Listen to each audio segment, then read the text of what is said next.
म्हणजे त्या शिटाच्या खाली बघा आता ही सिस्टम, मोबाईल शिटाखाली, कोण बघा शिटाखाली काय बोलतोय, कोण नेता किंवा बीडचा एखादा मराठ्यांचा कार्यकर्ता काय बोलतो, किंवा आमदार काय बोलतो, किंवा मंत्रालयातले काय बोलतेत, ऐका काही मिळत.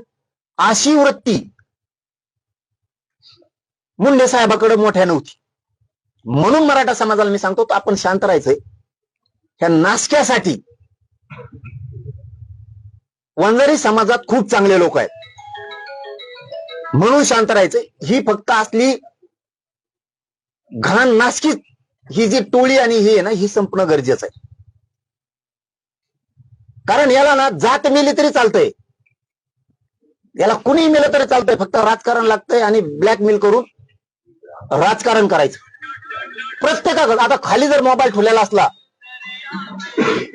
त्या शिटाच्या, म्हणजे जो माणूस बसतो त्याच्या गाडीच्या शिटाखाली, तर सगळं मेळ लागणार. अशी माहिती याच्यातून पुन्हा आणखी आपण गाडी धुवायला जर गेली तर गाडी धुणारा सुद्धा खालून जीपीएस लावतोय जणू. गाडी कोणाची जर कोणकड चालली असली, आता खरं आहे कुठे तपासात घेतलं पाहिजे.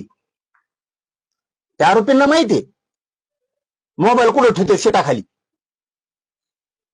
जर एखाद्याचा येणे जणू सत्कार केला बरं का राजकीय नेते, हो तुम्ही ओबीसीचे असता मराठ्याचे असता, याच्यात घुसा, नुसतं मायावरच काय आरोप करता.